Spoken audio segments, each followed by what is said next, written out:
నేరాన్ని నేరంగా చూసి శిక్షిస్తే ఇంకొకసారి ఇలాంటి జరగవు అనేది నా వాదన. అంతే సార్. పవన్ కళ్యాణ్ గారు అంటే సరే ఈ ఇష్యూ కాస్త చివరికి పవన్ కళ్యాణ్ గారు ఇక్కడ తెలంగాణ నవనిర్మాణం చేసుకోవాలి, ఇంకా అనుకున్న తెలంగాణ రాలేదు కాబట్టి సామాజికంగా చాలామందికి అవకాశాలు రావట్లా, ఈ ఫలాలు చివరి దాకా వెళ్ళట్లా, కాబట్టి తెలంగాణ నవనిర్మాణం చేద్దామని ఏదో దీక్ష ఒక సంకల్ప సభ పెట్టుకున్నారు.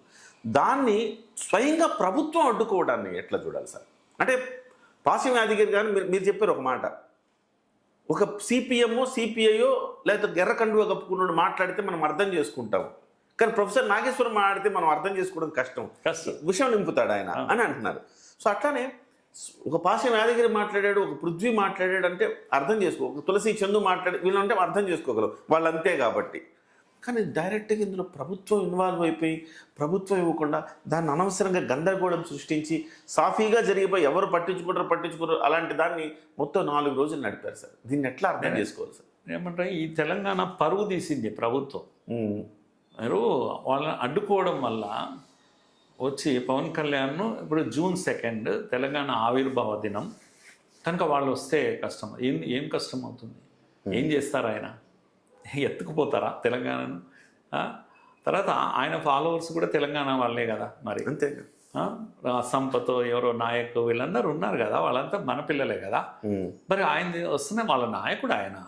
ఇప్పుడు అమిత్ షా గారు వస్తారు, ఇక్కడ తెలంగాణ వాళ్ళంతా మీటింగ్ పెడతారు, లేకపోతే మోడీ గారు వచ్చారు తెలంగాణ. ఆయన తెలంగాణ ఆయన, అమిత్ షా కాదు కదా. కానీ ఇక్కడ పాల్గొనే వాళ్ళు ఎవరు? కనుక ఇది అలాంటిదే కదా. అంతే కదా. కనుక ఇక్కడ తెలంగాణ వాళ్ళు పాల్గొంటున్నారు, పవన్ గారు వస్తున్నారు, దీంట్లో సమస్య ఏముంది? కనుక ఆ June 2 నాడు వస్తారు. June 2 నాడు మోడీ గారు రారా మరి? అట్లాంటి June 2 నాడు అమిత్ షా రాడా? June 2 నాడు రాహుల్ గాంధీ రాడా? రావద్దా? మీరు చెప్పండి మరి. నేను June 2 మేము తెలంగాణలో ముఖ్యమంత్రి నేను ఉన్నా, రాహుల్ గాంధీ అవసరం లేదని చెప్తారా? ఏంటండి ఇది మీనింగ్లెస్ అసలు. మీరు ఏం చేశారంటే తెలంగాణ వాళ్ళను కించపరిచారు. తెలంగాణ హృదయం చాలా పెద్దది. వచ్చి మీటింగ్ పెట్టుకుంటే కొంపలు మునిగితో అనే భ్రమలు ఎవరికి ఏమీ లేవు అసలు. పోనీ ఆయన తెలంగాణలో పార్టీ పెడతాను అని అన్నాడు కదా, పెట్టనియండి, ఏమవుతుంది అని. అంతే కదా. ఏమవుతుంది? కొంపలు ఏం మునుగుతాయి? ప్రజలు డిసైడ్ చేస్తారు. మీకన్నా ఆయన ఏదైనా గొప్పగా ఏమైనా చేయగలిగారండి వెల్కమ్ చేస్తారు ప్రజలు.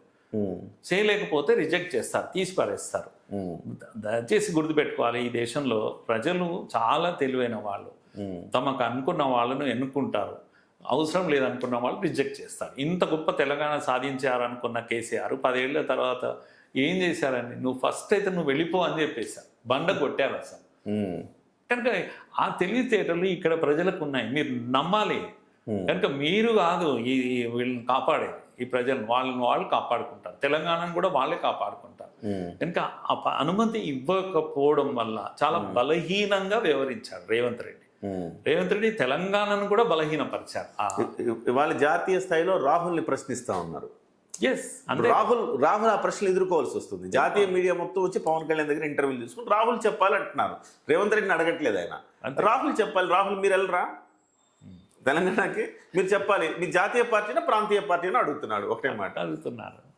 కనుక ఈ ప్రాంతీయ తత్వం ఏదైతే ఉందో, నేనేమంటున్నా ఆంధ్ర కల్చర్ చాలా గొప్పది, అనేక విషయాలు ఉన్నాయి, అది వాళ్ళ ప్రైడ్ అది. అలాగే Telangana culture, pride, be proud of your culture.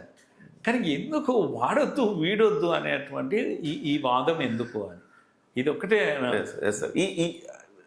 మా అయ్య జాగీరు ఇది అంటే ఇప్పుడు యాక్చువల్గా పొన్నం ప్రభాకర్ గారు అన్నారు, మీ అయ్య జాగీరా ఇది ఎందుకు పెడతావు ఇక్కడ అన్నాడు. ఆయన ఏమన్నాడు, బెదిరించే వాళ్ళని అడుగుతున్నా, మీ అయ్యే జాగీరా ఇదేమన్నా అని అడుగుతున్నాడు ఆయన. ఈయన వెంటనే అవును మా అయ్యే జాగీరా అని ఆయన అంటున్నాడు.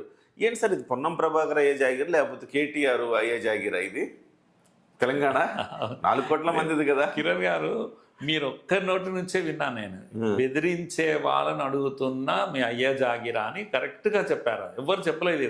బెదిరించే ఈ ప్రిఫిక్స్ ఉంది కదా, వాటిని అందరు తెలంగాణ ప్రజలను అందరినీ చెప్పలేదు ఆయన, అట్లా అనలేదు. అయ్యా జాగిరా అని తెలంగాణ ప్రజలను అన్నారా? అనలేదు. బెదిరించే వాళ్ళను అని ముందు అన్నాడు, బెదిరించే వాళ్ళను అడుగుతున్నా మీ అయ్యా జాగిరా అని. కనుక బెదిరించే వాళ్ళు ఎవరు? మీరు ఉలిక్కి పడాలి. తెలంగాణ ప్రజలకు సంబంధమే లేదు, అందరికి ఆపాదిస్తున్నారు. అదే అంటున్నా కదా. ఈ తెలివితేటలు ఎక్కువైపోయి వీళ్ళందరూ ఈ వాదాలు ప్రతివాదాలు చేసే వాళ్ళంతా కూడా అదొక్కటి తీసుకొని తెలంగాణ ప్రజలను అందరినీ అవమానం చేశారన్నట్టుగా మాట్లాడుతూ ఉన్నారు. ఆయన చాలా జాగ్రత్తగా మీరు వీడియోలు ఉన్నాయి సాక్ష్యం ఇప్పటికి కూడా. మీకు గుర్తుంది గ్రేట్, నేను ఎందుకంటే చాలా కీన్గా చూస్తా ఇటువంటివి. ఆయన మీ అయ్య జాగిరా అని తెలంగాణను అనలేదు, తెలంగాణ ప్రజలను అనలేదు, కానీ బెదిరించే వాళ్ళను ఆయన ఒక రకంగా నేను బెదురుకోను అనే పద్ధతిలో చెప్పాడు వాళ్ళకు. కనుక దాన్ని ఆయన ఈ వాజ్ నెవర్ అగెనిస్ట్ తెలంగాణ వాదం. అవి ఇవి కుక్కప్ చేస్తుంటారు కొన్ని. ఆయన ఉపవాసం ఉన్నాడు, అది ఉన్నాడని. ఈవెన్ మోడీ గారు కూడా తల్లిని చంపి ఇవన్నీ డైలాగులు ఎవరో రాసిస్తే ఆ టైంలో ఆయన మాట్లాడే దాని అర్థాలు కూడా తెలియ వాళ్ళకు సరిగా. ఆయన హిందీ కాదు, ఆయన హిందీ కూడా కాదండి, ఆయన గుజరాతీ మనిషి వచ్చి మాట్లాడుతున్నాడు.